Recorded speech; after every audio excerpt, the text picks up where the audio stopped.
হাতিয়া নলছিরাঘাটে বিদেশি জাহাজের কারণে ব্যাপক হারে ভাঙছে নদী। নলছিরাঘাটের উপকূলে জাতীয় জাহাজগুলো বিট করার কারণে তীব্র ঢেউয়ে নদী ভাঙছে। বিষয়টি তেমন কারো নজরে আসেনি। বাহিরের বড় বড় জাহাজগুলো নলছিরাঘাটের তীরে এসে সুবিধা নেয়, আর অন্যদিকে ঢেউয়ের সাফে ভেঙে যাচ্ছে বিচ্ছিন্ন দ্বীপ হাতিয়া।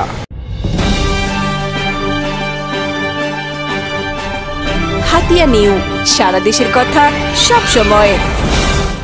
বিচ্ছিন্ন দ্বীপ হাতিয়ার চারপাশে নদী দ্বারা বেষ্টিত। যুগ যুগ ধরে হাতিয়া দ্বীপ নদী ভাঙনে বিলীন হয়ে যাচ্ছে। বর্তমানে হাতিয়ার নলছিরাঘাটের উপকূলে বাহিরের বড় বড় মালবাহী জাহাজগুলো এসে নঙ্গল করে। বড় বড় মালবাহী তেলবাহী জাহাজগুলোর ভিড়ে তীব্র ঢেউ সৃষ্টি হয়ে ভাঙছে হাতিয়া দ্বীপের উপকূল। বিষয়টি মানুষ স্বাভাবিকভাবে নিলেও কিন্তু বাস্তবে জাহাজগুলোর কারণে নদী ভাঙন বৃদ্ধি পাচ্ছে।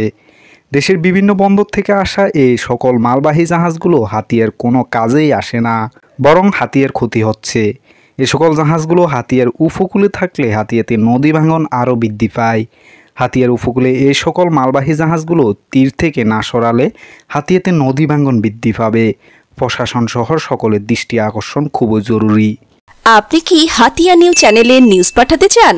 তাহলে এক্ষুনি আমাদের হোয়াটসঅ্যাপ নাম্বারে মেসেজ করুন 01830996504। হাতিয়া নিউ, সারা দেশের কথা সব সময়।